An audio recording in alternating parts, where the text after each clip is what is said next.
Taste the Daily. Tiruvallur மாவட்டம் அத்திப்பட்டு புதுநகரில் உள்ள Indian oil LPG முனைய ஒப்பந்த தொழிலாளர்கள் இரண்டாவது நாளாக உள்ளிருப்பு போராட்டத்தில் ஈடுபட்டுள்ளனர். பணி நிரந்தரம், ஊதிய உயர்வு, அகவிலைப்படி, குழு விபத்து காப்பீடு போன்ற பல்வேறு கோரிக்கைகளை வலியுறுத்தி ஒப்பந்த தொழிலாளர்கள் வெள்ளிக்கிழமை உள்ளிருப்பு போராட்டத்தை தொடங்கினர். அதிகாரிகளுடனான பேச்சுவார்த்தை தோல்வியடைந்ததால் இரண்டாவது நாளான இன்று உள்ளிருப்பு போராட்டத்துடன் உண்ணாவிரதத்திலும் ஈடுபட்டுள்ளனர். தொழிலாளர்களின் போராட்டத்தால் சமையல் எரிவாயு தட்டுப்பாடு ஏற்படும் அபாயம் உருவாகியுள்ளது. சென்னையை அடுத்த மாங்காடு அருகே வீடு விற்பனை செய்வதாகவும் வாடகைக்கு வீடு விடுவதாகவும் கூறி கோடிக்கணக்கில் மோசடி செய்த நபரை பொதுமக்கள் பிடித்து போலீசில் ஒப்படைத்தனர். கிருகம்பாக்கம் பகுதியைச் சேர்ந்த ஸ்ரீவத்ஸ் என்பவர் ஆன்லைனில் வீடு வாடகை மற்றும் விற்பனைக்கு என கூறி விளம்பரம் செய்துள்ளார். இதை நம்பி வந்த பல பேரிடம் தலா 5 லட்சம் ரூபாய் முதல் 10 லட்சம் ரூபாய் வரை பணத்தை பெற்றுக்கொண்டு மோசடி செய்திருக்கிறார். இதையடுத்து பாதிக்கப்பட்ட நபர்கள் மோசடியில் ஈடுபட்ட நபரை கண்டுபிடித்து போலீசில் ஒப்படைத்தனர். திறனற்ற திமுக ஆட்சியில் குற்றவாளிகளை கூட பொதுமக்களே பிடித்துக் கொடும் திறனற்ற திமுக ஆட்சியில் குற்றவாளிகளை கூட பொதுமக்களே பிடித்துக் கொடுக்கும் அவலநிலை உள்ளதாக மக்கள் குற்றம் சாட்டியுள்ளனர். தேனி மாவட்டம் ஆண்டிப்பட்டி அருகே உள்ள வைகை அணையிலிருந்து மதுரை மாவட்டத்தில் உள்ள முதல் பூர்வீக பாசன பகுதி நிலங்களுக்காக வினாடிக்கு 1000 கன அடி வீதம் தண்ணீர் திறக்கப்பட்டுள்ளது.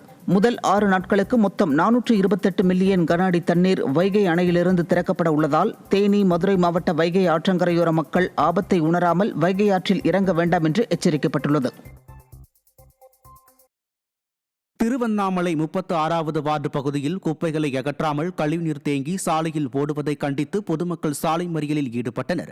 கழிவுநீர் தேக்கத்தால் தொற்று நோயால் பலர் பாதிக்கப்படுவது குறித்து புகார் அளித்தும் நடவடிக்கை எடுக்காத நிலையில் மணலூர்பேட்டை சாலையை மறித்து அந்த பகுதி மக்கள் போராட்டத்தில் ஈடுபட்டனர். பொதுப்பணித்துறை அமைச்சரின் தொகுதியான திருவண்ணாமலையில் திமுக மாமன்ற உறுப்பினரின் 36வது வார்டு பகுதியிலேயே கழிவுநீர் தேங்கி கிடப்பதுதான் திராவிட மாடலா என்றும் பொதுமக்கள் கேள்வி எழுப்பினர்.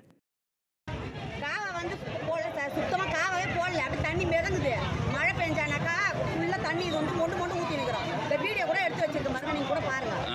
கவுன்சிலர்த்தையும் சொல்லி பார்த்தாச்சு. அதே மாதிரி லைட் வந்து 2 கம்பத்துக்கு போட்டிருக்காங்க. எங்கள் வீட்டாண்ட இருக்கிற கம்பத்துக்கு லைட்டே போடலை. வந்து நீங்கள் அங்கே கொஞ்சம் பாருங்க. வேற ஃபுல்லாக தெருவில் உடம்பு சரியில்லை சார், குழந்தைங்களுக்கு உடம்பு சரியில்லை. பாம்பு தெருநாய்களை அகற்ற உச்சநீதிமன்றம் உத்தரவிட்டும் விடியா ஸ்டாலின் அரசின் அலட்சியத்தால் தஞ்சாவூர் மாவட்டம் ராமநாதபுரத்தில் தெருநாய்கள் கடித்ததில் 6 ஆடுகள் உயிரிழந்தன. விவசாயி சரவணன் என்பவர் தனது வீட்டின் அருகில் கட்டியிருந்த ஆடுகள் நள்ளிரவில் கத்தும் சத்தம் கேட்டு சென்று பார்த்தபோது ஆடுகளை 8க்கும் மேற்பட்ட தெருநாய்கள் கடித்து குதறிக் கொண்டு இருப்பதைக் கண்டு அதிர்ச்சியடைந்தனர். இதில் 50,000 ரூபாய் மதிப்பிலான 6 ஆடுகள் உயிரிழந்துள்ள நிலையில் அரசு இழப்பீடு வழங்க வேண்டும் என சரவணன் கோரிக்கை விடுத்துள்ளார். தமிழகத்திற்குள் கடல் வழியாக சட்டவிரோதமாக ஊடுருவிய இலங்கை நபர் பிடிபட்டுள்ளார். இலங்கையைச் சேர்ந்த கண்ணன் என்பவர் யாழ்ப்பாணத்தில் இருந்து கடல் வழியாக சட்டவிரோதமாக நாட்டுப்படகில் புறப்பட்ட வேதாரண்யம் கடற்கரையில் இறங்கியுள்ளார். அங்கிருந்து பேருந்து மூலமாக ராமேஸ்வரம் வந்து இறங்கிய நிலையில் கியூ பிரிவினரிடம் அவர் சிக்கியுள்ளார்.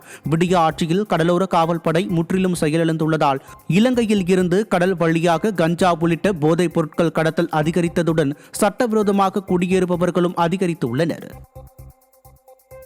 திருவள்ளூர் மாவட்டம் ஆவடியில் தற்காலிக பேருந்து பணிமனையில் உள்ள சாலை குண்டும் குழியுமாக காட்சியளிப்பதாக பொதுமக்கள் குற்றஞ்சாட்டியுள்ளனர். போக்குவரத்துக்கு லாயக்கற்ற இந்த சாலையில் மழைநீர் தேங்குவதால் பொதுமக்களால் நிற்கக்கூட முடியாமல் அவதியுறுகின்றனர். வெயில், மழை காலங்களில் ஒதுங்கக்கூட போதிய நிழற்குடை இல்லாத நிலையில் அதிகாரிகளின் கார்கள் நிற்பதற்கு மட்டும் லட்சக்கணக்கில் செலவு செய்து மேற்கூரை போடப்பட்டுள்ளது. விடிய ஆட்சியில் பொதுமக்களின் நலனை விட அதிகாரிகளின் கார்களின் நலனுக்கே முக்கியத்துவம் கொடுக்கிறதா என பொதுமக்களிடையே சந்தேகத்தை எழுப்பியுள்ளது. புதுச்சேரி மருத்துவமனை தூய்மை பணியாளர்கள் ஊதிய உயர்வு கோரி பணிகளை புறக்கணித்து தர்ணாவில் ஈடுபட்டனர். அரசு மருத்துவமனையில் தனியார் ஒப்பந்த நிறுவனம் கீழ் பணியாற்றி வரும் 130 பேர் ஊதிய உயர்வு கேட்டும் தங்களுக்கு நிர்ணயித்த ஊதியம் குறித்த விவரங்களையும் ஊதியத்தில் செய்யப்படும் பிடித்தம் குறித்த விவரங்களையும் வழங்க கோரிக்கை விடுத்தனர். மேலும் தங்கள் பணி தொடர்பாக மேற்கொள்ளப்பட்ட ஒப்பந்த விவரத்தை வழங்க கோரியும் பணிகளை புறக்கணித்து மருத்துவமனை வளாகத்தில் தர்ணா போராட்டத்தில் ஈடுபட்டனர். இதனால் அங்கு தூய்மை பணிகள் கடுமையாக பாதிக்கப்பட்டது.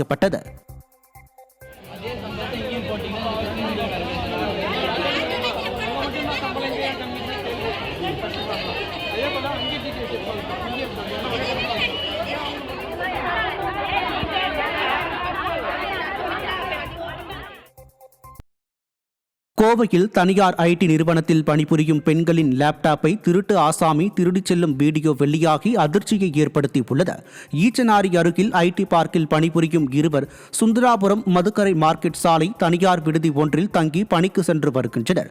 இந்நிலையில் அவர்களது லேப்டாப்புகளை திருட்டு ஆசாமி திருடிச் செல்வது கண்காணிப்பு கேமராவில் பதிவாகியிருந்தது.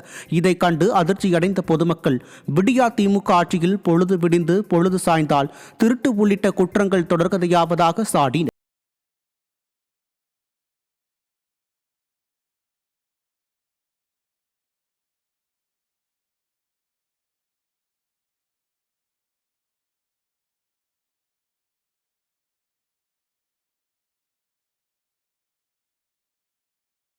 அம்மாவால் பணியமர்த்தப்பட்ட ஒரே காரணத்திற்காக ஸ்டாலின் அரசு தங்களை பழி வாங்குவதாக இளநிலை உதவியாளர் மற்றும் உதவியாளர் முன்னேற்ற சங்கம் குற்றஞ்சாட்டியுள்ளது.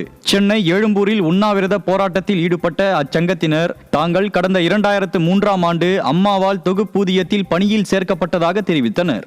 அதன் பின் 2010இல் தேர்வு மூலம் காலமுறை ஊதிய பணியாளர்களாக நியமிக்கப்பட்ட நிலையில் தங்களின் முதல் 7 ஆண்டு பணிக்காலத்தை காலமுறை ஊதியத்தோடு சேர்க்க நீதிமன்றம் உத்தரவிட்டும் அதனை அமல்படுத்த திமுக அரசு காலம் கடத்துவதாக சாடினர்.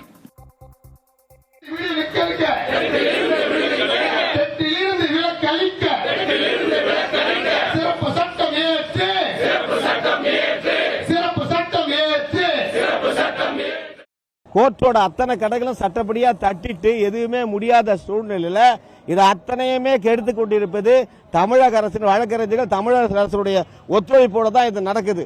இது முற்றிலும் பழிவாங்க நடவடிக்கை தான். அப்பவும் பண்ணாங்க, இப்பவும் பண்ணாங்க. தொடர்ந்து 2003ஆம் ஆண்டு மாண்புமிகு அம்மாவால் பணியமர்த்தப்பட்ட ஒரே காரணத்துக்காக சுட்டிக்காட்டி இன்னைக்கு வரைக்கும் பழி வாங்கினாங்க. வேலைக்கு இருக்கும்போது பழி வாங்கினாங்க, வேலையில ரிட்டையர்ட் ஆயிட்டும் பழி வாங்குறாங்க. திண்டுக்கல் மாவட்டம் கொடைக்கானலில் விடிய ஆட்சியில் ஏவல் துறை லஞ்சம் வாங்கும் வீடியோ வெளியாகியுள்ளது. கேரளாவைச் சேர்ந்த இப்ராஹிம் என்பவர் கொடைக்கானலுக்கு சுற்றுலா வந்த நிலையில் அவரது வாகனத்தை சோதனையிட்ட ஏவல் துறையினர் இரவு நேரம் வனவிலங்குகள் நடமாட்டம் இருக்கும் என்பதால் மலைக்கு செல்ல அனுமதிக்க முடியாது என கூறியுள்ளனர். அதே சமயம் பணம் கொடுத்தால் கொடைக்கானல் செல்ல அனுமதிப்பதாகவும் தெரிவித்துள்ளனர். அதிர்ச்சியடைந்த கேரளா இளைஞர் இதுகுறித்து வீடியோ வெளியிட்டு வெளிமாநில வாகனங்களை குறிவைத்து விடிய ஏவல் துறை நடத்தும் வசூல் வேட்டையை வெட்ட வெளிச்சமாக்கியுள்ளார். தமிழ்நாடு போலீஸ் அதிகாரிகள் நோட்டீஸ் பண்ணுறதுக்காக பண்ணுற வீடியோ. நாங்கள் கொடைக்கானல் இருந்து திருப்பி போடிமெட்டு வழி கேரளாவுக்கு திரும்பி போகிறோம். நேற்று முதலாக போலீஸ்காரங்க சும்மா வண்டியை தடுத்து விட்டு நைட்டு ட்ராவல் அலோவ் பண்ண முடியாது அது இதுன்னு சொல்லிக்கிட்டு சாரை கவனிக்கிங்க அப்படியெல்லாம் சொல்லிக்கிட்டு பைசா வாங்குறான். இன்னைக்கு இப்போ டிண்டிகல் ரூட்டு தான் போயிட்டு இருக்க அந்த கொடைக்கானல் இருந்து ஃபுல்லாக பைசா போடுங்கிறா. Kerala registration other state registration வண்டியை பார்த்தா ஸ்டாப் பண்ணி ஓகே ஏதாவது ப்ராப்ளம் இருந்தால் ஃபைன் போடுங்க, பிரச்சனை இல்லை. பெரிய ஃபைன் சொல்லிக்கிட்டு அது கம்மியாக சொல்லி அதை கொடுத்துட்டு போங்க, ரசீட் ஒன்றும் வேணாம் சொல்லிட்டு வாங்குறாங்க. திருப்பத்தூர் மாவட்டம் ஆம்பூர் அருகே நாய்கள் கடித்து புள்ளிமான் பரிதாபமாக இருந்தது. குட்டக்கந்தூர் கிராம மலை அடிவாரத்தில் உணவு தேடி வந்த புள்ளிமானை அப்பகுதியில் சுற்றித் திரியும் நாய்கள் வெறித்தனமாக துரத்தி கடித்துக் கொன்றன.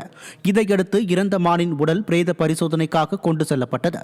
காப்புக்காட்டு பகுதியில் இருந்து வெளியே வரும் மான் உள்ளிட்ட வனவிலங்குகள் உயிரிழப்பு தொடர்கதையாகி வரும் நிலையில் விடிய அரசின் வனத்துறை வனவிலங்குகளை பாதுகாக்க உரிய நடவடிக்கை எடுக்க பொதுமக்கள் வலியுறுத்துகின்றனர்.